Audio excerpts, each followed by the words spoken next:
আসসালামু আলাইকুম রহমতুল্লাহি ওবরাকাতুহ। রসুল্লাহ সাল্লাল্লাহু আলাইহি ওয়াসাল্লাম বলেছেন, মান কামা রমাদান ঈমানান ওয়া ইহতিসাবান গুফিরা লাহু মা তাকদ্দামা মিন যামবিহি। যে ব্যক্তি রমাদান মাসে রাতে কিয়ামুল লাইল তথা তারাবির সালাত আদায় করবে, আল্লাহ তাআলা তার অতীত জীবনের গুনাহগুলো মাফ করে দিবেন। সুপ্রিয় ভাই ও বোনেরা, রামাদান মাসে বিভিন্ন ইবাদতের মধ্যে রাতে তারাবির সালাত আদায় করা অন্যতম গুরুত্বপূর্ণ এবং লাভজনক একটি ইবাদত।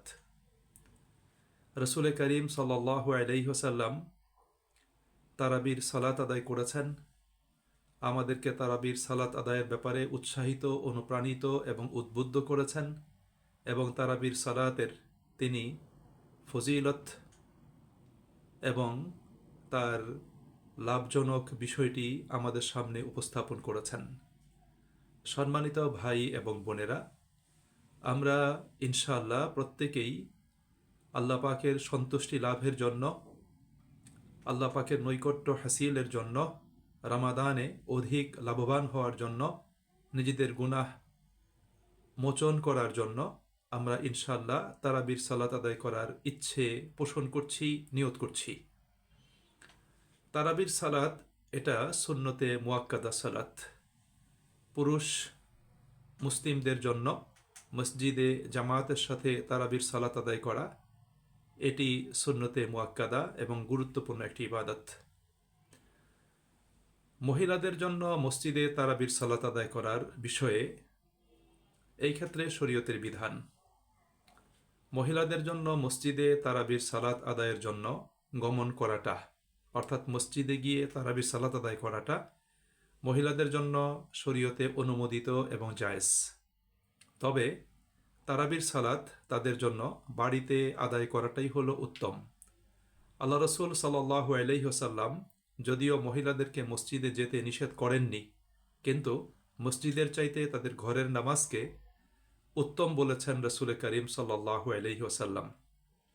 এখন অনেক বোন তারা প্রশ্ন করেন যে ঘরে একাকী তারাবি আদায় করলে, যেহেতু দীর্ঘ সময়ের সালাত, অধিক সংখ্যক রাকাত এই সালাত আদায় করতে হয়, তাই ইবাদতে অনেক সময় মন বসে না, একাগ্রতা তৈরি হয় না। এই ক্ষেত্রে ওলামায়ে কেরামদের বক্তব্য হলো যে ইবাদতে সক্রিয় এবং মনোযোগী হওয়ার জন্য, একাগ্রতা বৃদ্ধির জন্য এবং বিশেষ করে কোরআনুল কারীমের তেলাওয়াত এবং আলোচনা শোনার জন্য তারা ইচ্ছে করলে তারাবির সালাতের জন্য মসজিদে গমন করতে পারেন। তবে সম্মানিত মহিলারা তারা যদি মসজিদে তারাবির সালাত আদায় করার জন্য যেতে চান, তাহলে তাদেরকে কয়েকটি বিষয় অবশ্যই বিবেচনায় রাখতে হবে। কয়েকটি বিষয়ে অবশ্যই তাদেরকে মেনে চলতে হবে। সেই বিষয়গুলো হলো, তাদেরকে পূর্ণ হিজাবের সাথে মসজিদে গমন করতে হবে।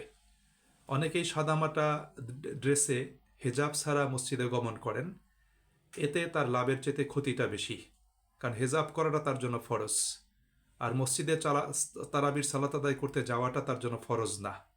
এজন্য সুন্নত নফল ইবাদতের জন্য যদি কেউ ফরজ বিনষ্ট করে, তাহলে তার লাভের চেয়ে ক্ষতিটা বেশি হবে। এই জন্য যে মা বোনেরা যারা মসজিদে তারাবির সালাত আদায় করতে যেতে চান, তাদেরকে অবশ্যই পূর্ণ হিজাবের সাথে, পর্দার সাথে তাদেরকে যেতে হবে। দ্বিতীয়ত, তাদেরকে মার্জিত এবং শালীন পোশাক পরিধান করতে হবে।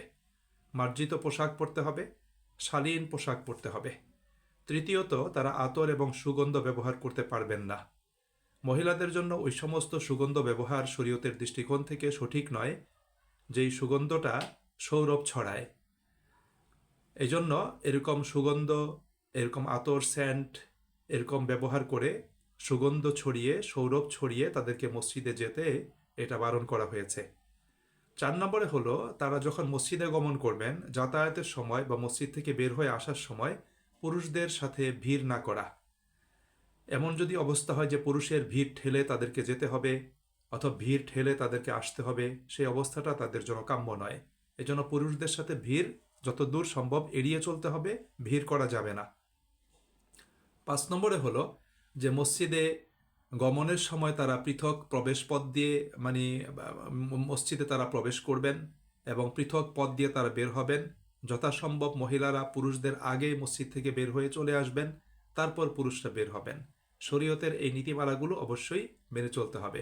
সম্মানিত ভাই এবং বন্ধুরা, প্রত্যেককে মনে রাখতে হবে যে আসলে শরীয়তের বিধান মেনে চলার জন্য, নেকি হাসিলের জন্য, ইবাদতের জন্য আবেগের চাইতে আমাদেরকে সুন্নাহকে বেশি গুরুত্ব দান করতে হবে। আপনার আমার হয়তো আবেগ কাজ করবে যে আমি মসজিদে যাই, কিন্তু সেটা যদি সুন্নাহর খেলাফ হয়, সেটা যদি শরীয়তের বিধানকে যদি বিনষ্ট করে ফেলে, তাহলে সেই ক্ষেত্রে লাভের চাইতে ক্ষতিটা বেশি হবে। এই বিষয়গুলো অবশ্যই আমাদের প্রত্যেককে খেয়াল করে দেখতে হবে। এই জন্য আমি সম্মানিত মুমিন মুসলিম ভাই ও বোনদের উদ্দেশ্যে ব্যক্ত করতে চাই যে আমরা মাহে রামাদান যেহেতু আমাদের কাছে আল্লাহ পাকের পক্ষ থেকে বিশেষ একটা নিয়ামত, আল্লাহ পাকের অন্যতম শ্রেষ্ঠ মূল্যবান একটা উপহার, আমরা এই উপহারের মর্যাদা এবং মূল্যমান বোঝার জন্য চেষ্টা করব এবং নিজেরা শরীয়ত সম্মতভাবে রাসূল করিম সাল্লাল্লাহু আলাইহি ওয়াসাল্লামের সুন্নাহর আলোকে সঠিকভাবে সঠিক পদ্ধতিতে সঠিক ইবাদতটা আমরা করার জন্য চেষ্টা করব। তাহলেই আমরা লাভবান হব এবং আল্লাহ রাব্বুল আলামিনের সন্তুষ্টি, ভালোবাসা এবং নৈকট্য আমরা অর্জন করতে সক্ষম হব এবং আল্লাহ রাব্বুল আলামিন আমাদের জীবনের ভুল ত্রুটি গুনাহখাতাগুলো মাফ করে দিবেন।